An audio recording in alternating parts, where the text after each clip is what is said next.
불씨 10화. 와, 벌써? 오늘은 원래는 이제 많은 준비가 있었는데요. 그게 약간 무산되면서 그냥 편하게 각자 좋아하는 소설에 대해서 이야기를 해보자. 소설을 뭐 엄청 좋아한다고 하시는 분도 있고 아닌 사람도 있겠지만 저도 뭐 그렇진 않거든요. 근데 재밌게 읽은 책, 소설들은 있을 수 있잖아요. 그래서 그거에 대해서 한번 나누는 시간을 가져볼까 합니다. 저 원래 책을 소설책밖에 안 읽었었는데요. 아, 그래요? 플랫폼C에 오고 나서 사회과학 책밖에 못 읽고 있어요. 아 원래 소설 좋아했네요. 슬프네요. 그때 네. 좋아했던 그러니까 거. 어떤 이별을 겪고 이 현실 삶을 너무 못 살겠어서 계속 다른 삶을 찾아서 책을 소설만 계속 읽던 때가 있었거든요. 아, 못 읽은 지 오래된 거. 그러면 오늘 얘기할 좋아하는 소설이 뭐예요? 아, 저는 근데 오늘은 지난주에 낭독회가 있었거든요. 네.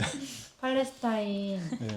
해방을 위한 항해를 생각하면서 책을 읽는 시간이 있었는데 밖에서 일요일이니까 이틀 전이네? 네, 얼마 안 됐어. 얼마 안 됐네? 그때 진짜 인상 깊게 같이 읽은 게 자카리아 무함마드의 취한새였어요. 취한새 단편 소설.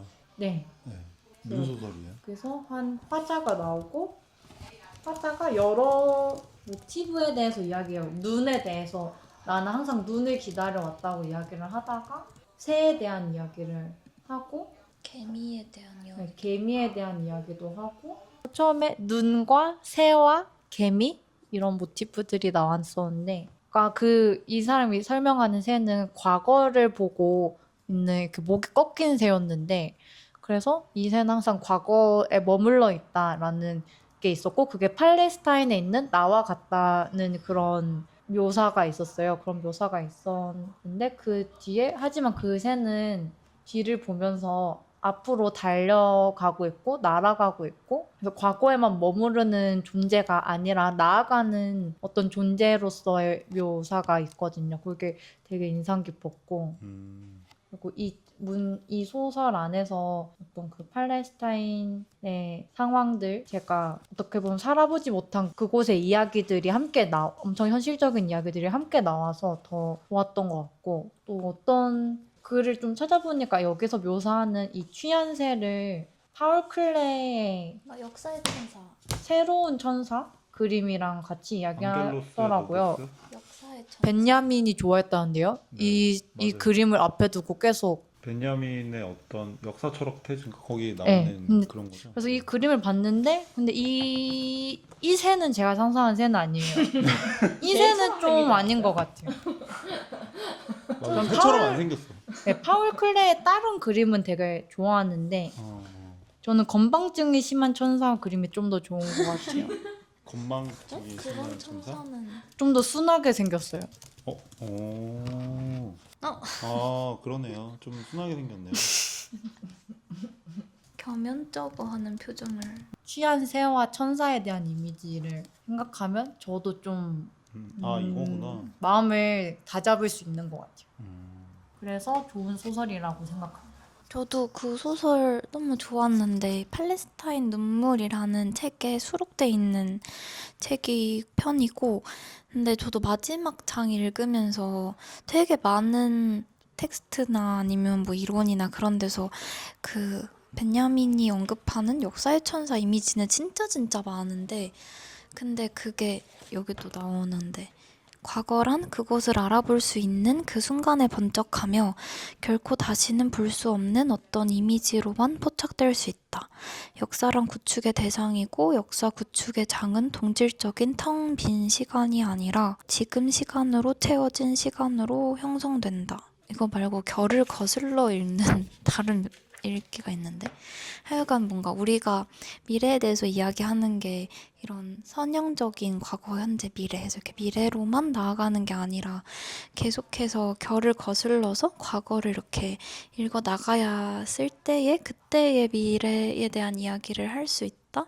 그래서 뒤를 돌아보는 게 과거에 대한 그런 어떤 계속해서 구축되는 시각을 가지는 그 이렇게 폭풍을 맞으며 여기를 바라보지만 뒤로 계속 가는 그 천사의 이미지를 치안새의 그게 타조였나요? 타조 필리스트라는 새가 필리스트라는 그 새의 이미지가 좀 다시 새롭게 갱신된 것 같아서 좋았어요. 왜냐면 역사의 천사는 사실 어쨌든 되게 많이 서구적인 이론 속에서 많이 읽혀왔는데 다른 뭐 팔레스타인에 대한 읽기나 아니면 다른 좀 탈식민적인 읽기도 계속 이 이미지 외에 다른 이미지를 이야기할 순 없나? 우리가 다른 언어 위에서 좀 더 시작해볼 순 없나? 하는 그냥 고민이 있었는데 그 문장을 읽고 개인적으로는 엄청 좀 반가웠던 기억이 있습니다.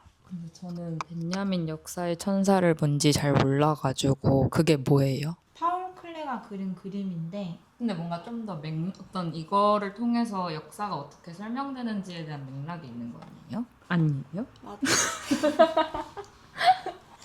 맞는데 그 이제 보통 역사라고 한다면은 이제 과거에서 미래로 끊임없이 계속 나아가는 거잖아요. 그리고 우리 집회 같은 데 가도 흔히 그런 얘기 하잖아요. 발언자가 이런 말 많이 하는데 이제 약간 상투적으로 그러니까 상황이 되게 좀 안 좋은 상황이에요. 막 그런데 그럼에도 불구하고 저는 역사는 기어이 앞으로 나아간다고 믿습니다. 이런 말 많이 하잖아요. 그 말은 제 생각에는 이제 우리가 일반적으로 갖고 있는 근대 이후에 갖고 있는 역사에 대한 어떤 관념을 투영된 거라고 생각을 하는데 역사는 항상 그래도 결국에는 앞으로 나아가는 거고 진보하는 거고 그런 생각을 갖고 있잖아요. 그게 일종의 이제 진보주의적인 역사관인데 이제 벤야민이 그거에 대해서 비평을 하면서 그런 관념이 혁명과는 오히려 거리가 있고 근데 당시에는 혁명가들 역시도 지금도 뭐 마찬가지겠지만 혁명가들 이야말로 가장 이제 그런 진보적인 진화론적인 그런 역사관을 갖고 있었던 건데 그런 역사관이 아니라 그 파우클레의 그 천사 그림을 앙글로스 노브스 그림을 가져오면서 그런 진보라는 관념 속에서 은폐되는 어떤 인류사의 어떤 폭력이나 파국적인 상황이나 이런 거에 대해서 더 직시하고 그런 것을 떠올리게 한다. 그 그림이 그러면서 그 이야기를 했던 것 같아요. 제 기억에는. 맞아요. 끝없이 진보하는 어떤 미래에 대한 그 진보의 상황에 맞서서 그걸 약간 비틀어서 얘기하면서 마르크스가 이제 무슨 혁명이라는 게 뭐 어떤 기관차 같이 이렇게 계속 앞으로 나아가고 뭔가 그런 것을 했던 말을 약간 반대로 비판하면서 그런 것이 혁명이라는 게 그런 게 아니라 사람들이 아무튼 기관차에 비상 브레이크를 거는 것이 혁명이다. 거기까지가 벤야민인 거예요? 그게 벤야민의 생각이었던 거죠. 아 근데 저도 사실 그 벤야민의 이 말이 인상적인데 벤야민이 이제 이 그림을 떠올리면서 막 얘기를 했는데 왜 그 그림이 그걸 떠올리게 하는지 잘 모르겠다는 생각을 했었던 것 같아요. 강아지 닮았는데 새 역사의 천사 아무리 봐도 그렇군. 얼굴이 너무 커요. 읽어볼까요? 구절이 있어요. 네, 구절 읽어. 그 네. 역사의 개념에 관하여라는 글에 있는 건데요. 파울 클레의 그림이 있다. 앙겔로스 노부스라고 하는 천사 하나가 그려져 있다. 마치 그의 시선이 응시하는 곳으로부터 떨어지려고 하는 듯한 모습으로. 그의 눈은 찢어졌고 입은 벌어져 있으며 그의 날개는 활짝 펼쳐져 있다. 역사의 천사는 아마 이런 모습이리라. 그의 몸은 과거를 향하고 있다. 거기에서 일련의 사건들이 우리 눈앞에 제 모습을 드러내고 그 속에서 그는 단 하나의 파국만을 본다. 끊임없이 폐허 위에 폐허를 쌓아가며 그 폐허들을 천사의 발 앞에 내던지며 펼쳐지는 파국을. 아마 그는 그 자리에 머물러 죽은 자를 깨우고 패배한 자들을 한데 모으고 싶은 모양이다. 하지만 한 줄기 난폭한 바람이 파라다이스로부터 불어와 그의 날개에 와 부딪히고 이 바람이 너무나 강하여 천사는 날개를 접을 수가 없다. 이 난폭한 바람이 천사를 끊임없이 그가 등을 돌린 미래로 날려보내고 그동안 그의 눈앞에서 폐허는 하늘을 찌르듯 높아만 간다. 우리가 진보라 부르는 것은 바로 이 폭풍이리라. 라는 건데, 그러니까 등을 돌려서 미래로 날려보낸다. 그게 아마 그 아까 말한 세훈님이 말한 그 소설에서 뭐라 그랬죠? 고개를 뒤로 꺾고 타조가 달려갈 때 고개를 꺾고 빠르게 달려간대요. 그 공기 저항을 줄이려고. 진화론적인 역사관 속에서는 계속 앞만 보고 미래만 보고 나아가는데 그게 아니라 오히려 우리는 뒤를 돌아보고 맞아요. 폐허가 된 그 과거의 자리를 돌아보면서 계속 그 어떤 파국적인 상황을 계속 돌아보고 어루만지면서 가야 그게 더 혁명적이고 앞으로 나아갈 수 있다. 그런 이야기였던 것 같아요. 근데 당시를 생각해보면 이게 1930년대 말인가 40년인가 그때 나온 글인데 진짜 그 나치가 등장하고 이제 이 사람 독일 사람인데 이제 완전 폐허가 된 것 같고 우리가 느끼는 지금 현실보다 더 끔찍하게 느껴졌을 수도 있을 것 같고 그런데 이제 다들 그 시기는 근데 20세기 초 중반까지 가는 이 시기는 모든 철학자, 지식인, 뭐 많은 정치가 이런 사람들이 다 굉장히 이제 인류는 계속 앞으로 나아가고 진보할 것이고 계속 이것이 아주 강하게 이제 신념처럼 거의 종교처럼 이렇게 믿어지던 시대였으니까 물론 지금도 그렇지만 이제 그거에 대해서 이 사람이 비판하면서 다른 역사 철학이 필요하다고 제기한 것 같아요. 이 책에서는 주류의 역사 이론에서는 필리스트인들이 그 그리스 주변에서 팔레스타인으로 왔다고 이야기를 하는데 근데 이러한 역사 이론은 이스라엘이 팔레스타인을 땅에서 내보내려고 하는 것처럼 그 어디서 왔고 그러니까 이 땅의 주인은 없으니까 이스라엘이 차지하겠다 이것을 대변하기 위한 역사이기 때문에 자신 역사가 아니라 신화 속 새를 추적하겠다 이렇게 말을 하거든요. 그렇게 하면서 이 과거를 바라보고 있는 새의 이미지가 그 과거의 땅에 살던 과거를 생각하면서 존재해야 되는 팔레스타인인들과 같다 이렇게 이야기를 하고 나한테는 그 새가 팔레스타인 이런 사람들의 상징으로 다가온다라고 이야기를 해요. 그래서 아까 말씀해주신 명교님의 그런 부분과 좀 연결되는 것 같아요. 아무튼 그 소설을 재밌게 보셨군요. 네, 감동적이었어요. 그리고 그 낭독회를 이스라엘 대사관을 바라보는 청계천 쪽에 길에서 사람들이랑 이제 앉아서 했는데 이제 그 밖에서 이제 그냥 뭐 놀러 나온 사람들 뭐 이런 산책하는 사람들 소음 중에 또 저희가 이걸 읽는 소리가 들리고 또 서로의 목소리에 더 귀 기울여야 되고 이런 시간이 되게 그렇게 팔레스타인을 생각하고 우리가 또 어떻게 연결되어 있을까 생각하고 뭘 할 수 있을까 고민하게 되는 소중한 시간이었던 것 같습니다. 오히려 앰프가 없어가지고 소리가 잘 안 들리니까 네, 더 이렇게 귀 더 귀 기울인 기울여 듣게 되고 물론 누군가는 졸기도 했지만 누구지? 세윤님이 말씀해주셨던 그 다카리아 무함마드의 새에 대한 짧은 논평이 있어서 뒤를 돌아보면서 앞으로 달려가기라는 이 무함마드의 시적 태도는 과거의 기억을 외면하지 않으면서 미래로 나아가려는 불가능한 몸짓이다. 그는 기억에 사로잡혀 움직이지 못하는 상태를 긍정하지도 기억을 단절하고 도피하지도 않는다. 그 사이의 긴장 속에서 시가 탄생한다 하면서 강에 대한 이야기도 하는데 거꾸로 흐르는 강의 이미지를 무함마드가 또 쓴 시인 이주라는 시가 있다고 하더라고요.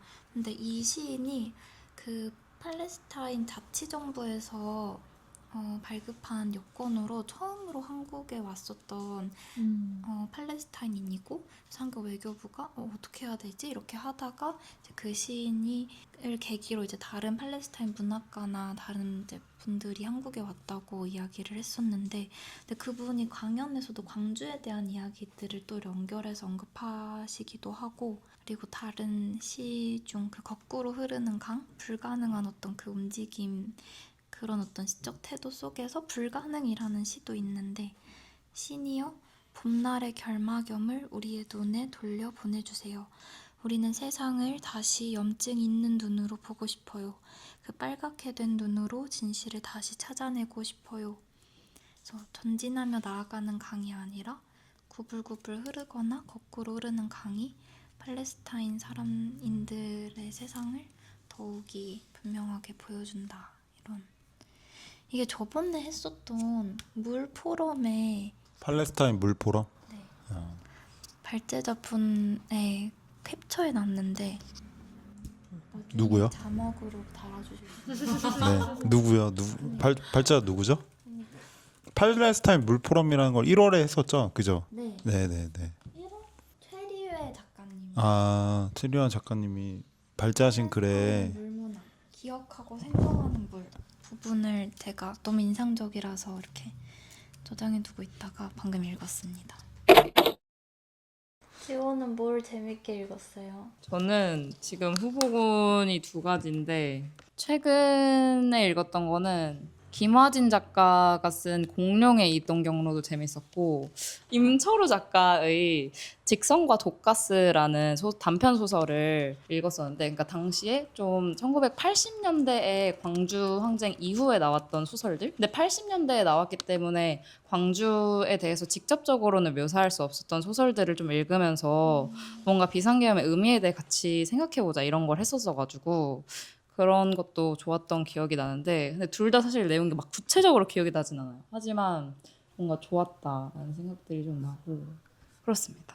와, 이 책 궁금하다. 단편 소설집. 네, 직선과 독가스는 단편 소설집이고 그 중에서 봄날이랑 직선과 독가스가 광주 항쟁을 은유하거나 다루고 있는 소설이에요. 언제 읽었어요? 이거는 거의 윤석열이 비상계엄을 한 이후에 학교에 가야 했던 것 같아요. 제 생각에는 12월 초중이었으니까 그래서 갔는데 너무 기분이 이상하고 뭔가 물론 뭐 속에서 사람들이 어떤 걸 느꼈을지 모르지만 뭔가 일상을 지속하는 감각이 너무 다 이상하다 이런 이야기를 친구들이랑 하다가 아 그러면 우리가 비상계엄 윤석열의 그 비상계엄을 보면서 광주처럼 아주 멀리 있는 일이라고 생각했는데 계엄이 우리 눈앞에 이렇게 닥치니까 너무 충격적이었다 이런 이야기들이 많았어가지고 아 그럼 한번 그때는 어땠는지 한번 소설을 읽어볼까 이렇게 했던 그런 모임이었습니다. 재밌었죠 그 모임도. 이게 1985년에 나온 책이에요? 맞아요. 80년대 소설들을 위주로 읽었어요. 아. 단편 소설집 안에 봄날이 있다 그래가지고 봄날 내가 아는 어떤 장편 약간 대하 소설집 같은 그런 아, 봄날 맞아요. 있는데 이런 생각이 그거예요. 들어가지고 응? 그거의 단편 버전인 그런가? 그런 거 그러게. 찾아보니까 그런 것 같아요. 아 생각해보니까 맞아요. 봄날은 좀 대하 소설이에요. 아니 그러니까 이 작가님이 이 소설가님이 84년인가 85년에 단편 소설 봄날을 먼저 썼고 맞아요. 맞아요. 그러다가 97년에 그 5권짜리 대하 소설을 쓴 거래요. 네. 광주의 올팔이 가자요. 아 여기 있습니다. 다 내년에는 같이 이 소설을 낭독해봐도 좋겠어요. 그런가? 너무 근데 전 이 소설을 한번 읽어보세요. 아 뭔가 좀 근데 옛날 소설이니까 생각해보세요. 네. 한번 읽고 생각을 해보세요. 근데 84년 소설이니까 근데 이분이 이 작가님이 자기가 1980년 5월 당시에 광주에 있었고 근데 막 돌멩이 몇 개 던지고 이러긴 했지만 거의 내내 숨어 있어 집에 있었어가지고 그거에 대한 어떤 부채 의식이 너무 커가지고 그래서 이 소설을 썼다고 하시더라고요. 네, 그래서 직선과 독가스도 당시를 굉장히 어떤 생생하게 느낄 수 있다는 점에서 좋았는데 엄청난 큰 부채감을 이렇게 전달받은 안 끌어가는 느낌이 좀 있어서 약간 고민. 아무래도 좀 네. 그게 근데 85년이니까 심지어 아직 뭔가 이것을 기억해야 된다거나 그런 것들이 거대하게 나타난 흐름이 있던 때도 아니고 해서 근데 봄날에서 시민군 대변인이 윤상현으로 나오는군요. 저희 광주 가면서 윤상원 열사 들불기행 준비하면서 들불약에서 하고 추사일보 썼던 그 것을 정리해서 자료집에 넣었었는데 안 그래도 저희가 자료집에 윤상현으로 오타가 날 뻔했어요. 아, 나중에 그래요? 왜 이름이 두 개지? 윤상현이야 윤상원이야 이렇게 했었는데 여기 소설 주인공 이름이 어떤 자료를 긁다가 그렇게 됐나? 그렇나 보다. 챗GPT 아닐까? 아니에요. 챗GPT 그런가요? 하나도 안 진짜 썼어요. 안 썼어요. 그냥 모든 자료를 통합했어요. 이 5월 광주 항쟁에 대한 소설 굉장히 많죠. 사실. 맞아요. 네. 몇 개 굉장히 더 많아가지고 소개해주세요. 5월 광주에 대한 소설이요? 네. 뭐가 소년이 온다? 이번에 가기 전에 사전 모임으로 소년이 온다 낭독회도 했었어요. 아 낭독하기 괜찮나요? 어느 부분을 그래서 발췌독한 건가요? 맨 뒤에 에필로그 부분을 다 같이 낭독해서 한 1시간 정도 읽었었고. 다들 좋았다는 평가. 필로그가 좋았겠지. 그때 감정과 지금 현재 맞아요. 그 기억을 이렇게 묶어줘가지고 아무튼 계속 말해주세요. 저는 그리고 시는 얼마 전에 프랑시스 퐁주 씨의 오렌지라는 시를 읽었는데 이 시가 한 3페이지 정도이고 근데 오렌지에 대해 굉장히 감각적으로 예찬을 하는데 읽고 나면 무척 기분이 좋아지고 잘 살고 싶어지는 시다 라는 생각이 들어서 아주 좋았습니다. 일부분을 읽어주셔야 공감할 수 있을 것 같아요. 그냥 읽어드릴게요.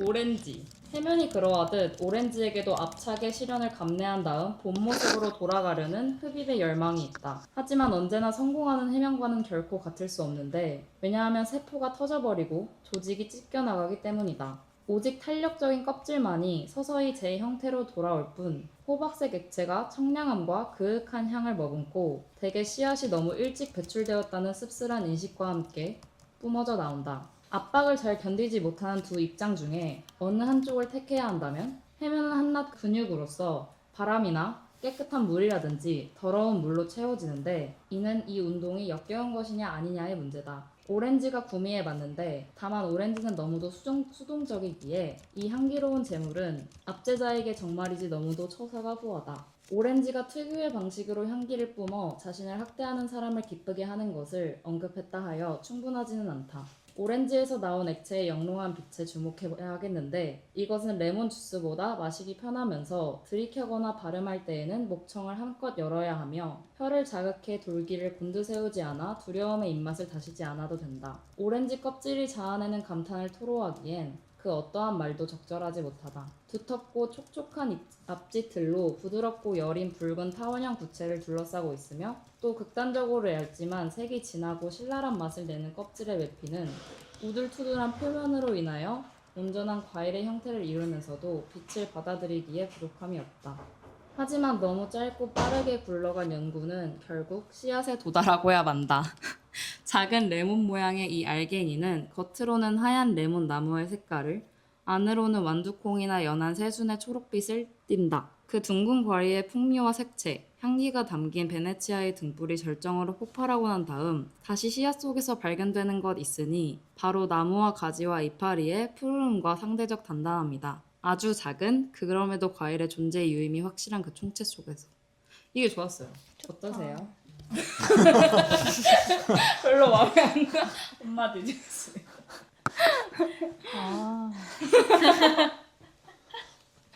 좋은데. 아, 세연이 뭐. 마음에 안 든다. 진짜. 왜 마음에 안 뭐. 드시죠? 너무 감미롭고 촉촉하고 달콤하기만 한가요? 아니요. 하지만 씨가 그렇군요. 씨앗으로 가서 좋은데요. 우리도 씨잖아요. 불씨. 그러면 다음에 네. 나미님. 저도 약간 많이 말해가지고 간단하게 말하면 소설은 아닌데 소설은 아니에요? 소설은 아니 에세이인가? 근데 제가 유리관님을 좀 좋아해요. 제목이 뭐죠? 교정의 요정인데 사실 신작이 나오셔가지고 그거를 읽고 들고 오고 싶었는데 너무 시간이 없어서 아직도 그걸 못 샀고 못 읽어봤고 하지만 후기 글은 읽었어요. 뭔데요? 유리관님이 직접 쓰신 후기 글 자기가 쓰고 자기가 네네 인터뷰도 읽었고 굉장히 재밌었습니다. 소설은 아니지만 뭔가 이 어떤 특유의 말맛 글맛이 있는데 그 리듬의 엄청 지친 날에 아무것도 쇼츠 뭐 릴스 웹툰 아무것도 안 보고 싶고 오직 이 리듬으로만 좀 힘이 나는 날이 있는데 마음에 있는 화, 분노, 억울함, 마음에 답답 화가 요즘 많으시더라고요. 저도 화가 많은데 화가 너무 많은데 근데 티가 안 나. 이게 내도 될 것 같아. 이 책이 그런 화를 좀 이렇게 누구로 들어주면? 응답해줘서 응답해줘요. 이렇게 잘 공명해서 이렇게 좋은데? 이렇게 잘 이렇게 손 일종의 성경 같은 거네요. 네? 그런 거예요? 그럼 그렇다고 볼 수 있죠. 아. 교정의 요정이네. 교정의 요정. 이런 라임까지. 그렇게까지 찬사를. 왜요? 무슨 소리예요? 성경은 엄청 많은 사람들이 읽는 거 아니에요? 근데 이- 분노가 외우고. 있고 마음에 일렁이고 막 마음속에서 막 음. 끓고 화나고 막 이럴 때 읽으면 근데 이렇게 막 굳이 억지로 막 셔츠로 감정을 분피하지도 안 하도 되고 막 굳이 이렇게 잘 이렇게 불을 끄지 않아도 되고 그냥 화난 채로 이 화난 마음과 이렇게 잘 공명이 되어서 이 화남을 좀 더 이렇게 그 부정적이지 않고 좀 힘으로 잘 견지할 수 있게 많이 도와줘서 저는 블로그 글로 진짜 열심히 많이 읽었는데 책으로도 그런 나와가지고 감정을 회피하지도 않게 하고 네 대면하게 다르지 하면서 않아요? 마주하게 하면서 그쵸, 이 그쵸. 에너지를 유지하게 해주면서 네. 분노를 그래도 좀 이 분노를 좀 제가 이렇게 잘 정돈할 수 있는 안에서 있는 채로 엄청난 책인데요? 이 작가님이 아시나요? 이 사실을 본인이 엄청난 책을 썼다는 사실을 제가 아시나요? 작가님한테 이유 추가했는데 작가님은 절 이유 추가해주지 않으셨어요. 하지만 이걸 들으신다면 아니 응답해주실 거예요. 남인 블로그에는 뭐가 있는데요? 저요? 네. 너무 부끄럽다. 왜요? 찾아보죠. 남인 다음 불치네요, 불치. 11화에서 팟캐스트 불시 11화에서는 남인 블로그 풍경 하지만 이거를 주제로 해가지고 근데 또 명규님이 블로그를 만드셨잖아요. 대피소라고. 맞네. 대피소. 그런 건 없습니다. 그래서 곧 공개로 돌릴 예정이고 이제부터 블로그 활동을 열심히 한다라고 해서 빨리 이 블로그계의 사회운동의 이 불씨를 빨리 퍼뜨려 주십시오. 와. 이건 어차피 제 블로그 얘기한 거는 제가 편집할 거예요. 댓글로 달아야겠다. 명규님도 블로그가 댓글 있다고. 저주 인형처럼 돌아와 댓글이. 그리고 이거는 최근에 또 읽기 시작했는데 스피박 읽기고요. 우리가 읽는 거에 대한 얘기를 하고 있으니까 철학이다 철학. 다 소설은 아닌. 근데 젖어미라는 소설이 있어요.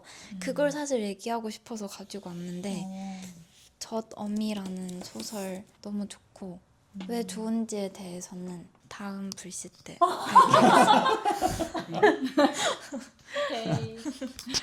아하. 네. 저는 김연수 작가 아세요? 몰라요. 소설가 찾아볼게요. 김연수. 김연수?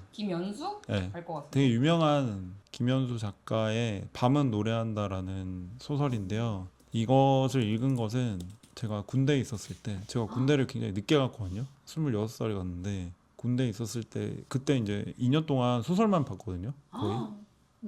거의 세계 문학과 이제 한국 문학을 그때 왜요? 이제 정주행했어요. 네? 왜요? 섭렵했어요? 왜냐면 군대에서는 제가 원하는 책을 마음대로 읽기는 어렵잖아요. 검열이 있잖아요. 근데 거기 이제 진중몽고라고 있거든요. 그 진중몽고는 별로 이제 가리지 않고 현대 소설들 이런 거 쫙 이제 갖다 놓거든요. 서양 고전 소설 이런 거랑. 그래서 그런 거 다 있으니까 아 이거 다 읽어봐야겠다. 그래가지고 한 진짜 거의 소설만 한 200권 읽고 군대에서 이제 책을 많이 봤는데 그때 읽은 소설 중에 하나인데 그 저의 어떤 일렁이는 마음을 더 불타게 하는 불타기 하는? 그런 소설이었어요. 이게 무슨 소리예요? 막 물론 저도 이제 그때 이제 학생 운동을 하다가 이제 약간 그만두고 진짜요? 도망갔을 때였는데 아. 그 시기에 이제 갖고 있었던 어떤 죄책감 같은 게 있을 거 아니에요. 그렇죠. 그런 상태에서 아 나는 안 된다 뭐 이런 마음이 있을 수 있잖아요. 나는 하나도 안 슬프면서 모든 문장마다 각주를 다시 근데 저기 이랑이 진심이 늘어나고. 없어. 저기 진심이 없고 그냥 각주 같은 거예요. 좋아요, 아주 좋아요. 근데 이제 그런 상태에서 봤는데 이게 되게 그 사람의 마음을 울리는 소설이에요. 그 배경은 1930년대 초 만주 용정인가? 그 이제 지금도 이제 조선족 분들이 디아스포라들이 많이 살고 있고 그 당시에도 굉장히 많은 이제 반도에서 살다가 이렇게 일제나 아니면은 빈곤 이런 것 때문에 이제 그쪽으로 이주해서 살던 많은 사람들이 살던 데고 또 독립운동가들도 거기 많이 살았는데 여기 이 소설 속의 주인공이 거기가 이제 만주가 만주국이었잖아요. 일제가 만든 괴뢰국가가 있었잖아요. 근데 그 괴뢰국가 만주국이 한 제일 큰 사업이 만주 철도를 까는 거였거든요. 그러니까 철도를 깔아가지고 이제 뭐 대륙으로 진출하기 위해서 깐 거였는데, 근데 이제 그 만주 철도 직원이에요. 주인공이. 그러니까 약간 독립운동가가 될 정도로 어떤 용기가 있다거나 되게 정치적인 인물이라거나 그렇기보다는 그 시류 속에서 부딪히면서 이렇게 살아가던 약간 좀 어느 정도는 기운이 좀 빠진 듯한 그 좀 낭만주의적인 그런 지식인인데, 그 사람이 이렇게 뭐 주변에 뭐 일본인 장교나 뭐 이런 사람들이랑 어울려 지내고 또 애인도 있고 그러다가, 근데 어느 날 그 자기 애인이 자살한 거예요. 자기 애인이 자살을 한 거예요. 갑자기. 사귀는데 낌새 없이? 예. 그러니까 자기는 전혀 몰랐던 거죠. 근데 이제 혼자 자살해가지고 사귀고 있던 거 아니야? 약간 그랬던 거 아니, 혼자 사귄 건 아니지만 약간 이 사람이 자기 애인의 어떤 진짜 면모를 몰랐던 그런 비밀을 몰랐던 그런 거였던 것 같은데, 그러다 보니까 이 사람이 죽은 애인에 대해서, 연인에 대해서 충격적인 사실들을 막 알게 되고, 알고 보니까 이 사람이 그 독립운동가였고, 애인이요? 네, 독립운동가를 넘어서서 조선공산당인가 그 활동가였고, 무슨 그 밤은 밤은 노래한다. 그 막 스파이로 활동하기 위해서 만주 철도에 와가지고 잠입해가지고 우와. 정보를 캐려고 하던 거였고, 막 그러다 보니까 이제 그런 과정 속에서 자살하게 되는, 뭔가를 지키기 위해서 그랬던 거로 기억을 하고, 아무튼 그 발단에서 시작이 돼가지고 이 사람이 그 역사의 한복판에 어떤 경랑 속으로 막 빠져 들어가는 거죠. 그럼 그 인물을 완수하려고요? 자기가 그렇다기보다는 이 주인공으로서는 자기가 대면하기를 피했었던 어떤 상황 속에 자기도 의도치 않게 모르게 들어가게 되는 이야기였던 것 같아요. 그러니까 굉장히 그때 많은 일들이 그 만주에서 막 있었는데, 뭐 만주 철도가 있다 보니까 전투도 거기서 일어나기도 했고, 또 독립운동가들이 많이 학살당하기도 했고. 그러면 사랑 소설이에요? 결론적으로? 네. 그러니까 왜냐면 334쪽 이렇게 누군가 인상 깊은 구절을 발췌해 둔 게 있는데 한번 읽어볼게요. 내사 절대로 이정희를 죽이지 않았소. 죽어가는 것을 지켜봤을 뿐이요. 최도식이 소리쳤다. 그렇게 마지막 소원을 들어준 것일 뿐이요. 마지막 소원이 무엇이었습니까? 여전히 주머니에 손을 넣은 채 그가 물었다. 거야, 당신에게 편지를 전해달라는 것이었지비. 이래서 너무 낭만적인데? 라고. 맞아요. 충격적으로 낭만적인데? 낭만적인 소설이에요. 아니 여기 알라딘 발췌에도 굉장히 아름다워요. 이제는 알겠다. 사랑은 여분의 것이다. 그러니까 원래 김현수 작가 소설들이 다 이런 사랑에 대한 소설이 많이 있고, 근데 아무튼 이 사람 여기서 주인공은 결국에는 이제 혁명군이 이제 되기로, 일제에 맞서는 혁명군이 되기로 결심을 하는데, 아까 말씀드렸던 그런 일련의 사건들 때문에 그냥 모든 것이 굉장히 비극적으로 계속 번져나가고 막 서로 의심하고 이런 게 많았기 때문에 결국에는 그런 비극 속으로 이제 들어갔던 내용이었었던 것 같습니다. 굉장히 슬프고. 네. 7번곡도 굿바이 이상 파도가 바다 일이라는 수심. 아 맞아요. 그럼 이 소설이 어떻게 당시 명교님의 일렁임에 반응을 했던 거예요? 응답? 반응을 해줬던 거예요? 그 제가 기억이 명확하게 나지 않아서 정확하게 설명하기는 어렵지만, 뭔가 이 활동을 하다 보면은 이게 세상 사람들이 다 이걸 알아? 아무도 관심 없는 것 같고, 아니면은 뭐 많은 일들이 지나가지만, 되게 중요한 많은 일들이 지나가지만 다 망각하고 그런 거에 반복이라는 어떤 염세주의에 빠져들기가 너무 쉬운데, 굉장히 이제 안 좋을 때마다.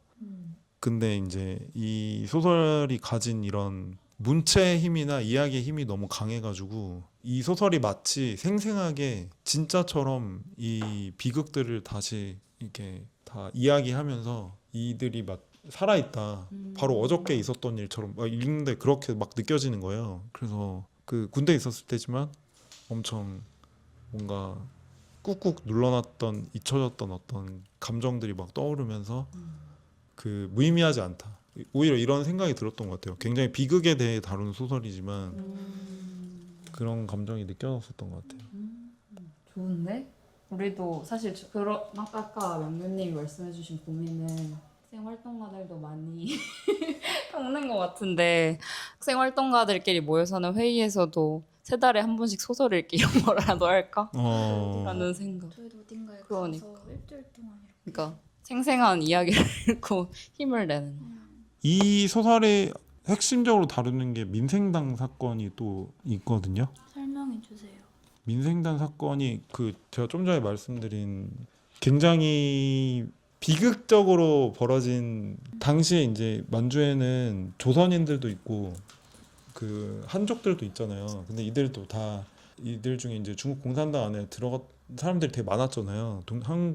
한반도의 조선인 독립운동가들도 조선 공산당에 들어가서 이제 독립운동하고 그랬잖아요. 근데 이제 적지 않은 사람들이 되게 그 안에서 엄청 같이 독립을 위해서 혹은 혁명을 위해서 싸웠지만 의심의 대상이 되기도 하고 막 이랬던 거거든요. 그래서 이 조선인들이 의심을 받으면서 숙청당한 사건이었던 걸로 알고 있어요.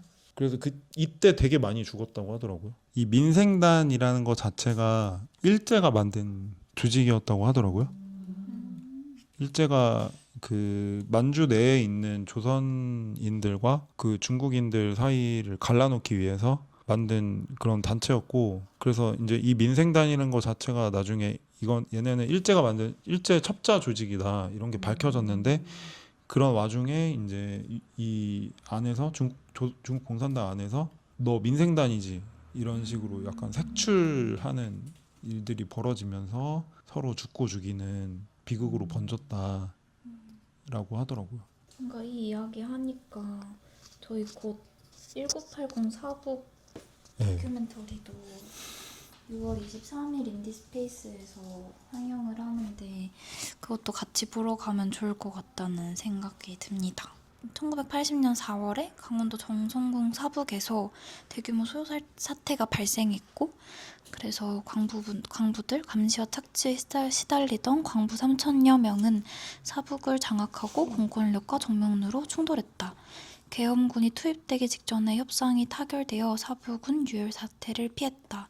하지만 그 과정에서 수많은 피해자가 발생했고 40여간의 세월이 흘렀지만 상처는 아물지 않고 있다라는 게 시놉시스고, 우리 계속 노동운동에 대한 이야기들 그리고 그런 어떤 일들 속에서 사북을 기억하는 다큐멘터리를 계속 같이 보는 것도 저는 의미 있을 것 같다는 생각이 듭니다. 저도 잘 모르고 있었는데 이 다큐멘터리 소개 받고, 그리고 이 사북 항쟁이 5.18 그 민주화 그 광주 항쟁까지도 연결되었다라는 그런 글들을 좀 읽었었던 기억이 나는데, 어떻게 우리가 이런 투쟁의 역사들이 서로를 이렇게 연결되고 끌어주고 만들어내는지 그런 시간들인 것 같아서. 근데 방금 명규님이 말했던 그런 어떤 투쟁의 기억들도 계속 우리가 그렇기 때문에 과거를 돌아보는 타조의 눈처럼. 와, 처음과 끝이 이렇게 이어지며 와요. 파국의 잔해 속에서도 역사를 이렇게 솔질해 나가며 우리의 혁명의 시간들을 만들어내는 것이 중요하지 않을까 하는 생각이 들었습니다.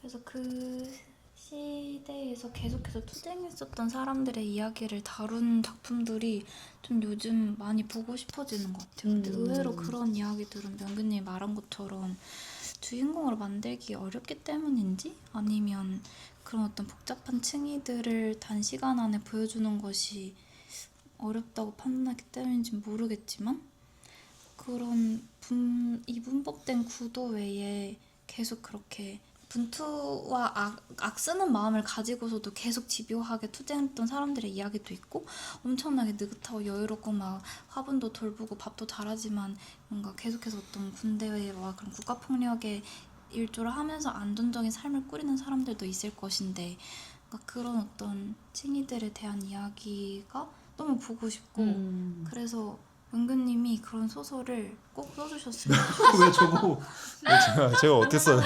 최근에 SF 소설을 5화까지 쓰셨다고 하셨잖아요. 네, 그건 습작입니다. 무슨 소설이에요? 습작이야? 네. 일론 머스크 추방기? 우주에 실어서. 제프 베조스 암살단. 아, 맞아. 암살단. 네. 근데 그 진짜 아무도 모르는 소설인데 이제 뭐 뭐하지? 주인공은 라이더. 웹소설입니다.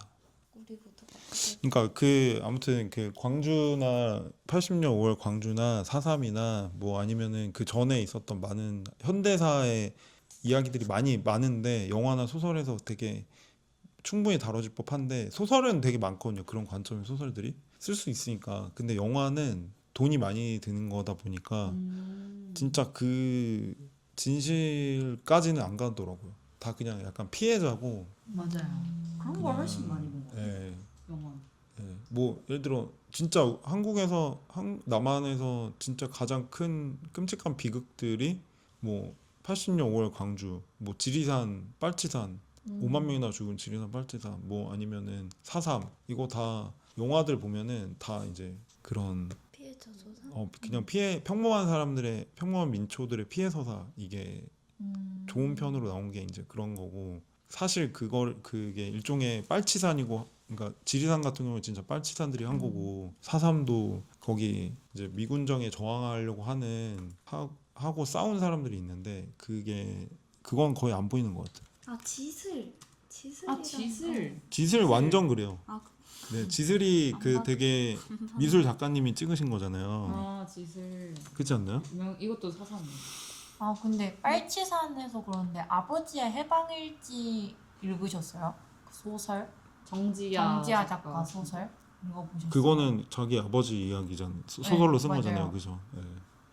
어땠어요? 읽었어요? 아 저는 그거 잠이 안 올 때마다 그걸로 들었거든요. 그 오디오 북으로. 그래서 아직 다 못 들었는데. 저 다 읽었어요. 아 진짜요? 어떠신데요? 아 저는 재밌었는데 근데 이 딸의 입장에서는 전직 빨치산 아빠에 대해서 약간 존경이나 뭐 이런 마음보다는 약간 좀 한 발 떨어져서 약간 한심하게 보는 그것도 있고 약간 아버지가 왜 그렇게 살았을까 하는 의문이 남은 입장에서 보는 거잖아요. 그래서 맞아요. 끝까지 봐도 그런가요?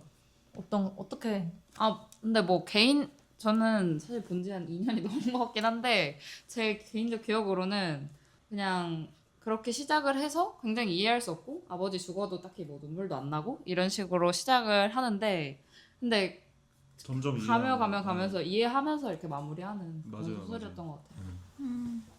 비념이라는 다큐멘터리 혹시 보셨어요? 이문수 감독의 비명? 그것도 4.3에 대한 근데 이게 강정마을이 나와가지고 뭔가 얼핏 예전에 봐서 기억이 제대로 안 나는데 그냥 문득 4.3과 지금의 강정마을이 군사기지화되고 있는 그런 어떤 현대 시점과도 같이 연결되는 것 같아서 4.3 계속 있던 것처럼 피해자 서사 속에서 뭔가 완결돼 버린 슬픈 과거 뭐 4.3을 계속 기억할 때 지금 제주에서 계속해서 투쟁하고 있고 목소리 내고 있고 그런 어떤 지점까지도 망각하게 되어버리는 것 같아서 그래서 활동가들과 사회운동가들이 주체인 영화나 드라마나 웹툰이나 소설이 보고 싶다. 저는 밤은 노래한다가 영화로 만들어놨으면 좋겠다. 연근님이 그걸 진짜 영화화 엄청난 기획하신다고요? 제가 원래 제작자의 그 학교 생각이 다닐 때 영화 기획 워크숍이라는 수업이 있는데 거기 그때 밤은 노래한다의 영화화 기획안을 과제로 냈었어요. 와. 그대로 하세요. 지금 다시 우리도 하자. 왜 접어두셨어요? 그냥 과제였으니까요. 나중에 다시 읽어주세요. 누가 해라 좀 막 이런 생각이었는데. 우리 배포 인터넷. 그러니까 불시 100화 되면 아니죠 구독자 수 몇 명 떠오르면. 백화보다 더 갈 수도 있어요. 500화. 네, 오늘 각자 재밌게 본 소설에 대해서 이야기하자고 했는데 재밌게 본 거 얘기한 거 맞아요? 기억에 남아 아, 있는. 기억에 남아 있는 거.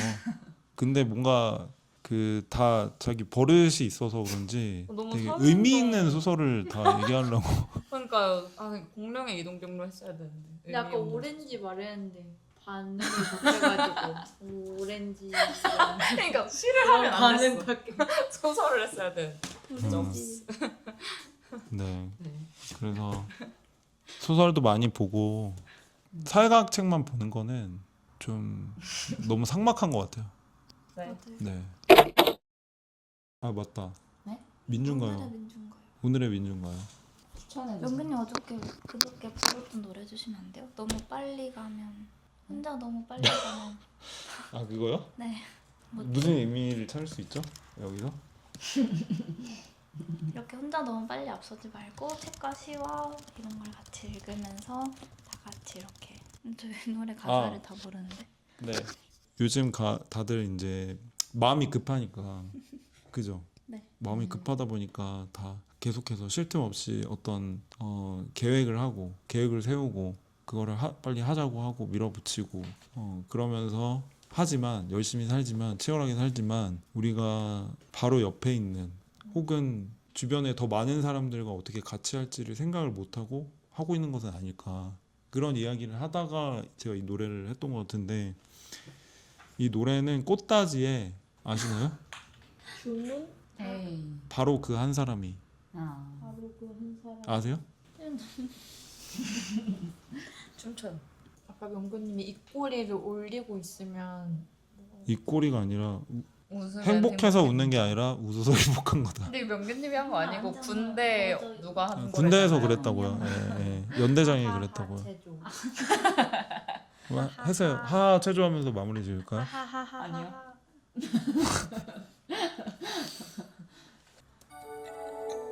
아 이거다.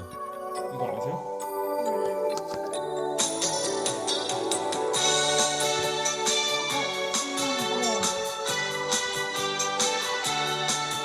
잊어서는 정말 안 돼요 소중한 사람들